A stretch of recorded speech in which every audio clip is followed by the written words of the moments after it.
buenas tardes a todos, bienvenidos a esta reunión del Seminario Universitario de la Cuestión Social, con la presencia que como siempre valoramos enormemente de nuestra querida amiga y de hecho fundadora del seminario, Nora Lustig, ahora profesora investigadora en la Universidad de Tulane, en Luisiana y Nueva Orleans, y quien va a plantear una serie de cuestiones en torno al tema política fiscal, equidad y transparencia. No quiero adelantar demasiado en la temática, que yo he tenido la oportunidad de conversar con ella por un buen tiempo y ahora lo conversaba con Raimundo e Isa Luna, y que tiene que ver con el acceso público a la información sobre ingresos y pago de impuestos que se llevan a cabo en los diferentes niveles de ingreso,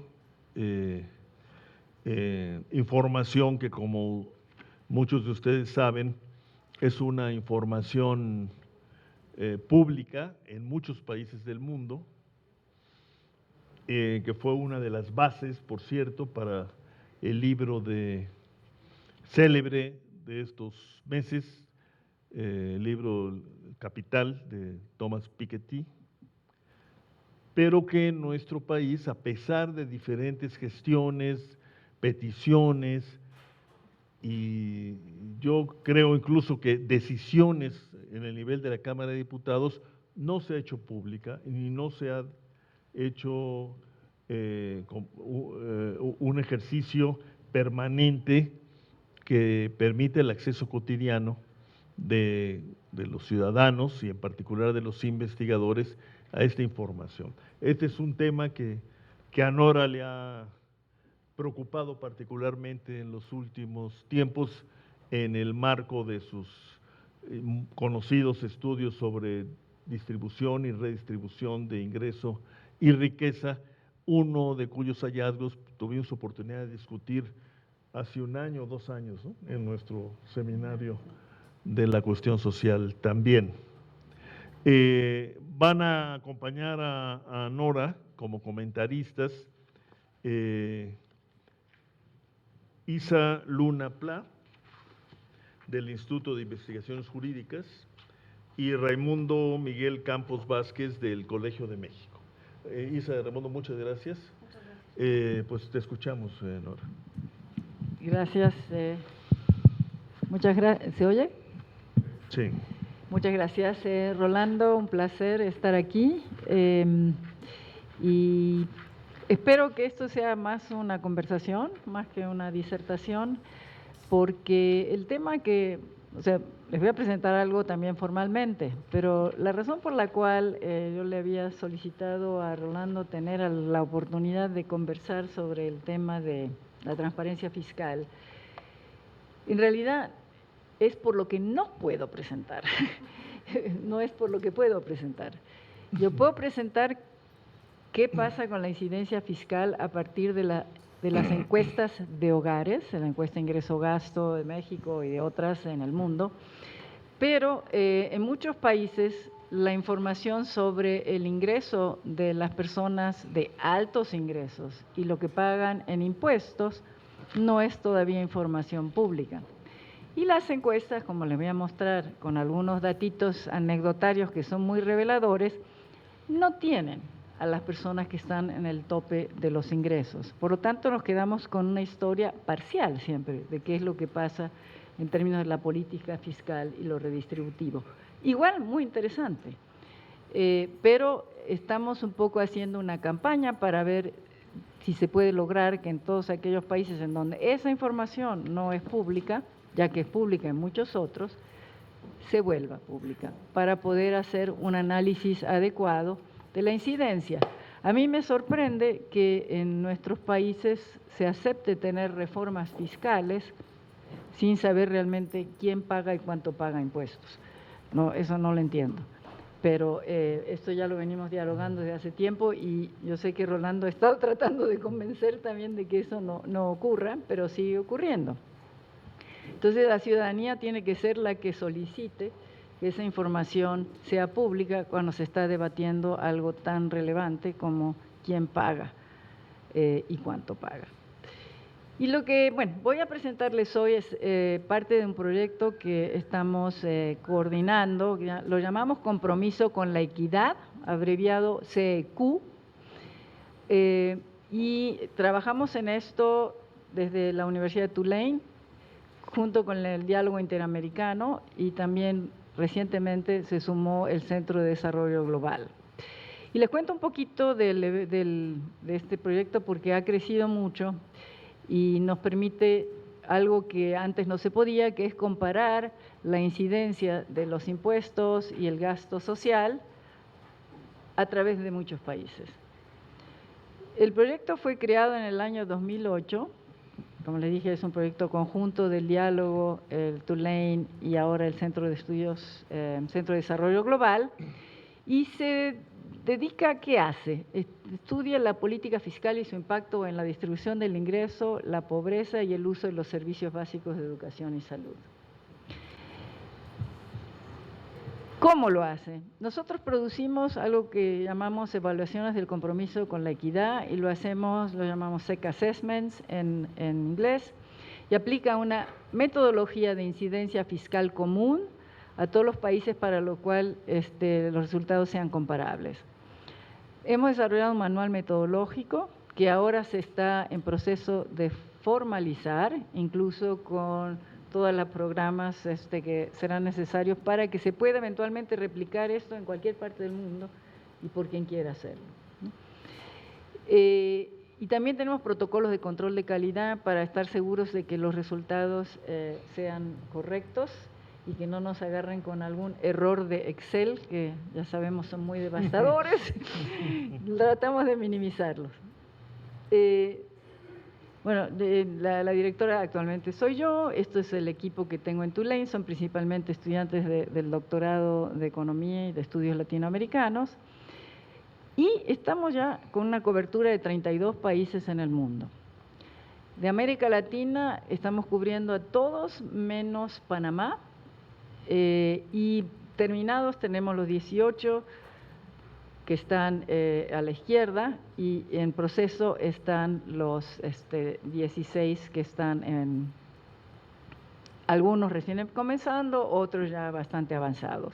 Y ahora entonces, como pueden ver, tenemos América Latina, de hecho tenemos también un estudio para Estados Unidos, donde comparamos Estados Unidos con Brasil, y tenemos en este momento también para Armenia, que les voy a presentar los resultados, Etiopía, Indonesia, Sri Lanka, Sudáfrica y se me olvida el sexto, ya va a aparecer. Estamos empezando en China, India, hoy, digamos, conseguimos financiamiento para Irán.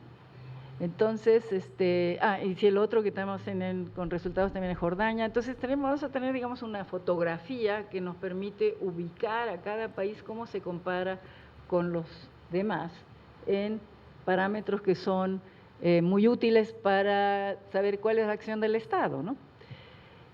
Tenemos una página web, los que están en verde son los que están listos y los que están en proceso son los anaranjados.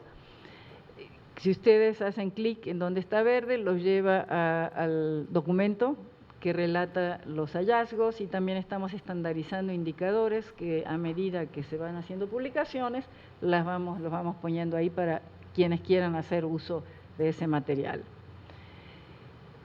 Todo esto es producto no de nosotros y mucho menos de mí, sino que son equipos en todas partes donde estamos trabajando, a veces de 1, 2, 3, 4, 5 personas. O sea, ya somos un grupo como de 70, 80 personas en esto. Y siempre me gusta poner, digamos, no voy a leer cada nombre, pero que quede por escrito los miembros de cada uno de los equipos. Y estos son de los 15 países, 14 voy a presentar hoy porque Estados Unidos no comparo con el resto de los países en desarrollo. Recientemente una cuestión que ha sido muy buena es que la Fundación Gates nos dio $580.000 que va a cubrir hacer este proyecto en Ghana y Tanzania, y también la elaboración esta del manual que les decía, que va a formalizar todo para poder usarse y replicar. También tenemos muchos socios, organismos multilaterales, centros de investigación, entonces me gusta también mencionarlos para que cada quien se vea reconocido en lo que estamos presentando. Aquí están los de América Latina y el Caribe, en Asia, en Europa Central y Rusia. Rusia, por cierto, es uno de los países en los que estamos empezando, en Medio Oriente. Y esta es la dirección de la página web, que los invito a visitar una vez que, cuando quieran, que terminemos también de hacer las presentaciones. Bueno, déjenme primero decirles algo, en qué consiste el análisis de incidencia fiscal. Y como siempre comento en mis presentaciones, en realidad no es una cuestión muy compleja en términos del tipo de algoritmos que hay que generar, porque si uno sabe sumar, restar, multiplicar y dividir, puede hacer incidencia fiscal. Pero lo que es muy complicado es que mucho de lo que uno tiene que decidir ahí se basa en un conocimiento institucional concreto de cómo funciona el sistema de impuestos y transferencias en cada uno de los países, y los supuestos que uno debe hacer para que lo que se hace con el mecanismo de análisis de incidencia realmente refleje algo cercano a lo que creemos es la realidad de la incidencia fiscal. Y eso es un poco un arte, no es solo una ciencia en este caso, ¿no? Y requiere, por eso todos nuestros equipos tienen gente que vive en el país o conoce muy bien el país, porque si uno nada más mira la información que está publicada, muy probablemente cometa grandes errores. El conocimiento histórico, institucional es muy importante. Una vez que estamos claros en esto, el análisis de incidencia consiste en decir, bueno, vamos a definir un ingreso prefiscal y después vamos a asignarle a través de, ya sea porque esa información existe en las encuestas o si no existe, tenemos que utilizar métodos de simulación o de imputación, vamos a asignarles los impuestos y las transferencias.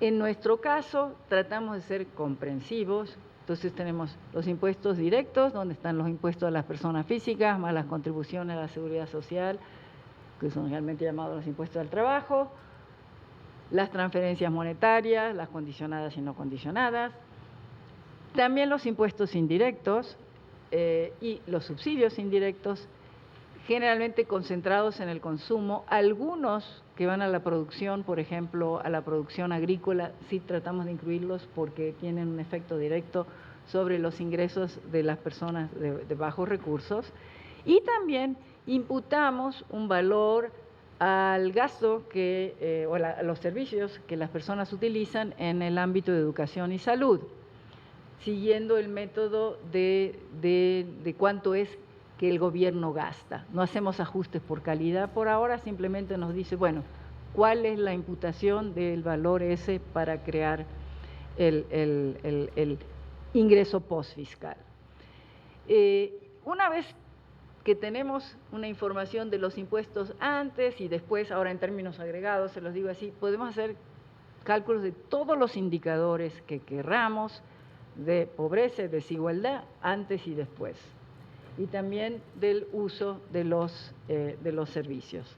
Y hay un sinnúmero de indicadores en el ámbito Entonces, aquí hay, digamos, simplemente en lo que consiste es en crear, digamos, una ecuación donde el ingreso por persona del hogar es igual al ingreso que tiene antes de los impuestos y transferencias, menos los impuestos, más las transferencias en función de lo que proporcionalmente recibe de las transferencias y de lo que paga de los impuestos. De eso se trata. Por eso siempre digo que si sabemos las operaciones básicas, podemos hacer incidencia fiscal.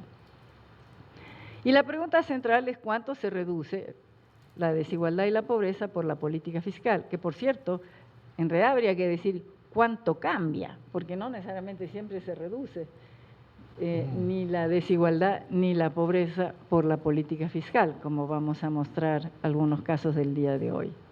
Y principalmente podemos decir, bueno, fijamos impuestos, directos e indirectos, subsidios y gasto social. Para poder hacer el análisis, si uno quiere ver los diferentes elementos que intervienen en la generación de estos ingresos postfiscales, los desagregamos en conceptos de ingreso. Entonces está el ingreso inicial, a ese le restamos los impuestos directos, obtenemos un ingreso neto de mercado. A ese le sumamos las transferencias directas y obtenemos entonces el ingreso disponible, que es el que usualmente medimos con las encuestas de hogares, porque queremos saber cuánto tiene la gente en el bolsillo. Después la gente compra bienes y servicios, paga los impuestos indirectos, recibe subsidios indirectos, eso nos lleva a lo que llamamos el ingreso postfiscal. En algunos países, por ejemplo Canadá, lo llaman el ingreso consumible, porque es el que queda después de pagar los impuestos de los indirectos, ¿no? Y recibir los subsidios. Y finalmente le agregamos el valor imputado de los servicios de salud y educación para obtener el ingreso final. Para las medidas de desigualdad, sí lo hacemos para cada uno de estos conceptos de ingreso, pero para las de pobreza, no. Para la de pobreza paramos en el ingreso postfiscal, porque aun cuando es muy importante el gasto en educación y salud, la gente no puede comer educación y no puede comer salud, y es diferente el tratamiento que uno tiene que darle. Es cuánto le queda a las personas en términos de su poder adquisitivo, lo que nos interesa, ¿no? Entonces, los indicadores de pobreza no pasan hasta el ingreso final, los de desigualdad sí. Bueno, déjenme mostrarles algunos de los resultados como ilustración de qué tipo de historias se pueden ir derivando. Y bueno, a medida que seguimos trabajando en esto nos damos cuenta que